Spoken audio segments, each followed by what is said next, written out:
सततच्या पावसामुळे राजस्थानच्या अजमेरमधील अनासागर तलाव दुथडी भरून वाहू लागलाय। स्थानिक रहिवासी पाणी अडवण्यासाठी वाळूच्या पिशव्यांचा वापर करताना दिसतात।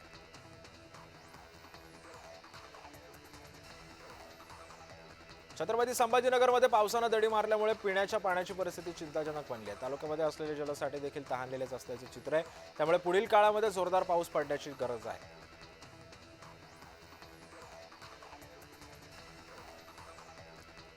भंडाऱ्याच्या शुक्रवारी परिसरामध्ये मार्गाला तलावाचं स्वरूप प्राप्त झालंय। त्यामुळे नागरिक त्रस्त झालेत। विद्यार्थी आणि नागरिकांना याचा नाहक कसरतीतून प्रवास करावा लागतो। प्रशासनाकडून वारंवार दुर्लक्ष होत असल्याचा नागरिकांनी आरोप केला आहे।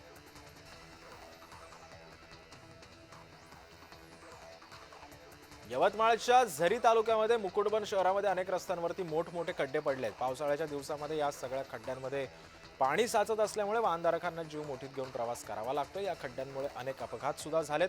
प्रशासन मात्र याकडे दुर्लक्ष करत असल्याचे चित्र आहे।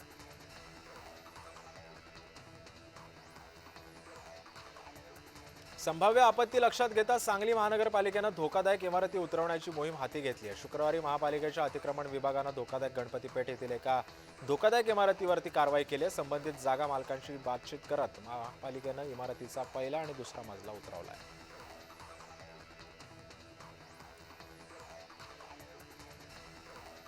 पिंपरी प्राधिकरण चौकामध्ये असलेल्या स्वीट जंक्शन या मिठाई दुकानामध्ये मिठाईमध्ये किडे आढळलेत। मिठाई घेऊन गेलेल्या ग्राहकांना मिठाईमध्ये किडे असल्याचा व्हिडिओ सोशल मीडियावर शेअर केला आहे।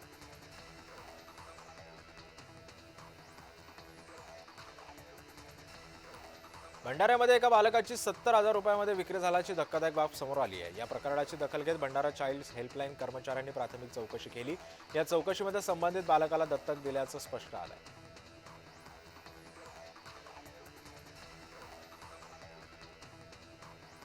मध्य रेल्वेमध्ये 20 जुलै रोजी मेगा ब्लॉक असणार आहे। विविध अभियांत्रिकी आणि देखभालीची कामं करण्यासाठी मेगा ब्लॉक घेण्यात येणार आहे। सीएसएमटी ते विद्या विहार दरम्यान हा ब्लॉक असणार आहे।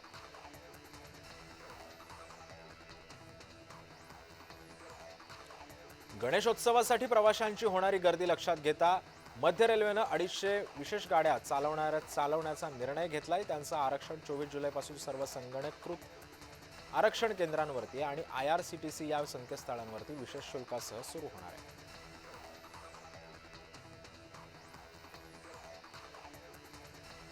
किल्ले रायगडाच्या पायथ्याशी पाचाड इथे राजमाता जिजाऊंच्या वाड्याची दुरावस्था झालेली पाहायला मिळाली। इथे शिवक दिलेल्या भेटी दरम्यान शिवप्रेमी आणि स्थानिकांकडून खंत व्यक्त करण्यात आली। गडकिल्ल्यांप्रमाणे प्रेरणादायी आणि वास्तूंचं इतर जतनही व्हावं अशी मागणी शिवप्रेमी आणि स्थानिक नागरिकांनी केली आहे।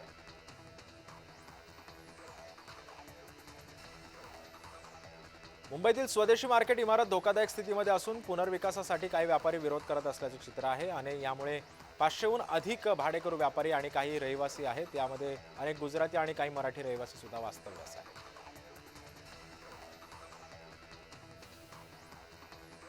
नाफेड आणि NCCFच्या केंद्रावरती आता राज्य शासनाचं नियंत्रण असणार आहे। कांदा खरेदीतील भ्रष्टाचार रोखण्यासाठी राज्य शासनानं हा मोठा निर्णय घेतलाय। कांदा खरेदीमध्ये गैरव्यवहार होत असल्याचा शेतकरी संघटनांकडून शासनाकडे तक्रारी आलेल्या होत्या। याच पार्श्वभूमीवरती राज्यामध्ये एकूण 13 केंद्रांवरती समितीची स्थापना केली जाणार आहे।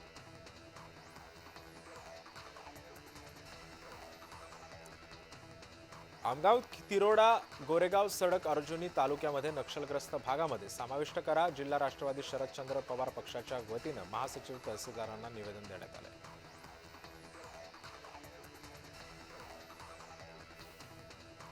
गोंदिया जिल्हा मध्यवर्ती सहकारी बँकेच्या अध्यक्षपदी निवडणूक आज होणार आहे। 19 संचालक पदांसाठी 29 जूनला निवडणूक झाली। निवडणुकीमध्ये महायुती समर्थित संचालकचे पॅनल 13 संचालक निवडून आले।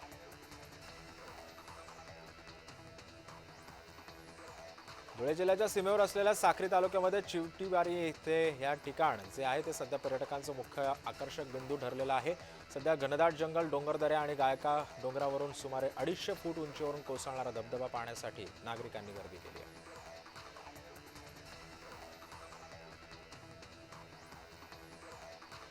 गोंदियामध्ये 42,000 शेतकऱ्यांचे 413 कोटींचं धान जे आहे ते चुकारे रखडलेले आहे। 3 महिने उलटले असून सुद्धा शेतकऱ्यांचे पैसे थकलेत। खरीप हंगामाच्या तोंडावरील शेतकरी आर्थिक संकटात सापडले।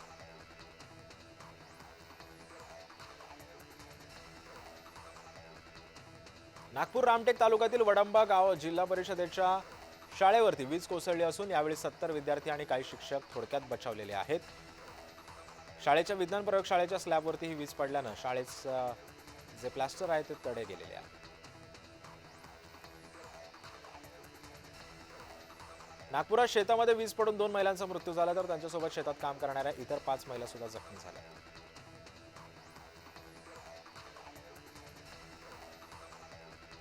कोल्हापुरात रांगोळी गावच्या ग्रामपंचायत सदस्याची निर्घृणपणे हत्या करण्यात आलेली आहे. पत्नी लक्ष्मीनं साथीदारांसह हत्या केल्याची माहिती पोलिसांनी दिली आहे.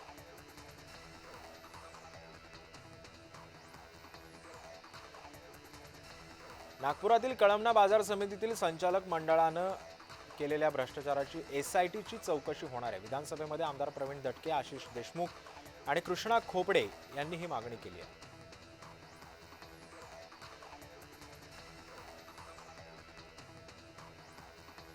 छत्रपती संभाजीनगरमध्ये जळगाव राष्ट्रीय महामार्गावरती आनंद सिल्लोड गावादरम्यान सताळा फाटा इथं दुचाकीला मालवाहू ट्रकनं धडक दिली आहे. या अपघातामध्ये 2 चिमुकल्यांसह वडिलांचा सुद्धा जागीच मृत्यू झाला आहे.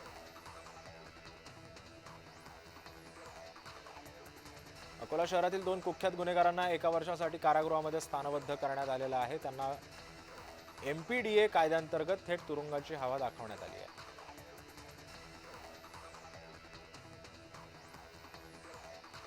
सांगलीमध्ये 22 विद्यार्थ्यांना मारहाण केल्यानं मोहन माळी इंटरनॅशनल स्कूलच्या संस्थाचालक मोहन माळीसह 3 गुन्हा दाखल करण्यात आला.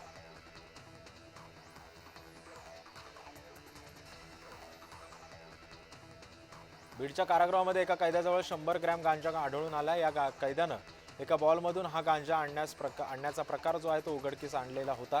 या प्रकरणामध्ये शिवाजीनगर पोलीस ठाण्यामध्ये गुन्हा दाखल करण्यात आला.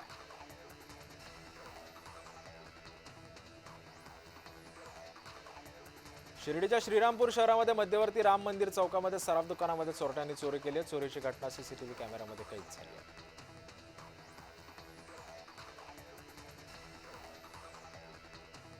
आमदार सरोज आहिरे यांच्या नाशिकच्या जेल रोड येथील घरी चोरी झालेली आहे. घरातल्या मोलकरणीनेच कपाटातून 1 लाख रुपये चोरले. या प्रकरणी नाशिक रोड पोलीस ठाण्यामध्ये गुन्हा दाखल झाला असून मोलकरणीला अटक करण्यात आली आहे.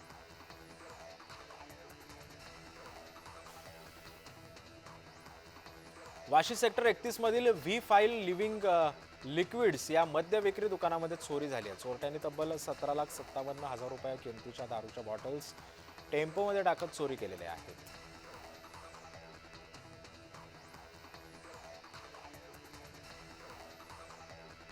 बारामती शहरातील बँक ऑफ बडोदाच्या शाखा व्यवस्थापकानं बँकेतच गळफास घेत आत्महत्या केली. कामाचा अतिरिक्त भार आणि वरिष्ठांच्या दबावामुळे आत्महत्या करत असल्याचं त्यांनी आपल्या एका सुसाईड नोटमध्ये म्हटलेलं आहे.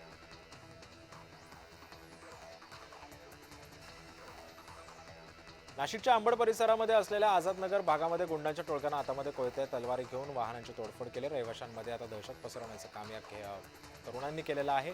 या तोडफोड करणाऱ्या तरुणांना आता पोलीस शोधून काढतायत.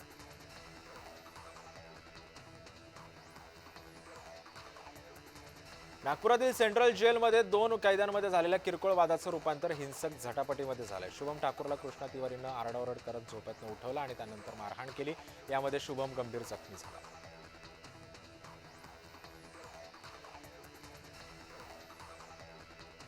भंडारा जिल्ह्याच्या तुमसर तालुक्यामध्ये परसवाडा इथं शेतीवर जाण्याच्या रस्त्यावरून शेतकरी आणि तंटामुक्त अध्यक्ष यांच्यामध्ये वाद झाला. हा वाद इतका विकोपाला गेला की शेतकरी आणि तंटामुक्त अध्यक्ष यांच्यामध्येच हाणामारी झाली.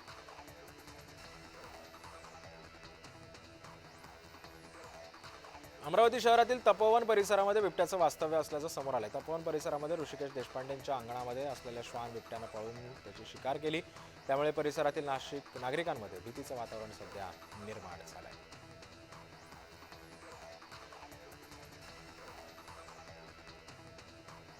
कोल्हापुरात संच मान्यतेसाठी 30 सप्टेंबरची विद्यार्थी पटसंख्या ग्राह्य धरावी अशी मागणी महाराष्ट्र राज्य मान्य खासगी प्राथमिक शिक्षक आणि शिक्षकेतर महासंघटनांकडून करण्यात आली आहे.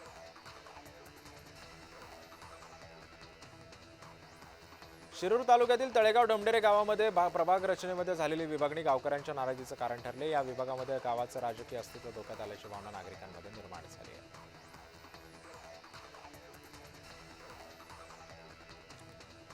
धुळ्याच्या शिरपूर तालुक्यामध्ये खत न मिळाल्यानं शेतकऱ्यांनी थेट तहसील कार्यालयावरती धडक दिली। कृषी अधिकाऱ्यांनी तात्काळ दखल घेत युरिया खताचा पुरवठा लवकरच सुरळीत होईल असं आश्वासन दिलं।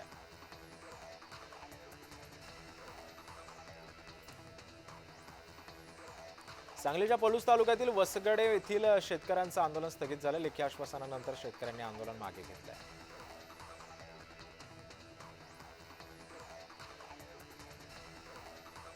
बुलढाण्यामध्ये सावत्र बापानं 10 वर्षांच्या चिमुकलीवरती अत्याचार केल्याचा धक्कादायक प्रकार घडलाय। मुलीला अमानुषपणे मारहाण करत गळ्यावरती चटके देण्यात आल्याची बाब उघडकीस आली आहे।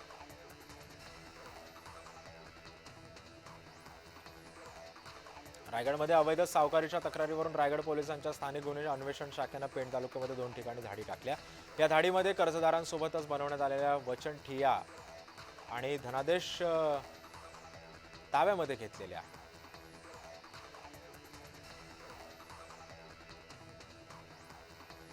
बुलढाणा जिल्ह्यामध्ये सुनगाव जळगाव रस्त्यावरती हॉटेल सातबारा जवळच्या पुलावर कंटेनर कोसळून खाली पडला।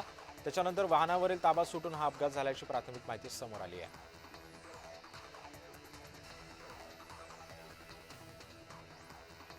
रत्नागिरीच्या राजापूर तालुक्यातील पन्हाळे माळवाडी येथे मुंबई गोवा महामार्गावर केमिकल वाहून नेणाऱ्या टँकरला आग लागली। आगीमध्ये टँकर चालकांनीही पेट घेतलेला आहे। सध्या टँकर चालकाची परिस्थिती सुखरूप आहे।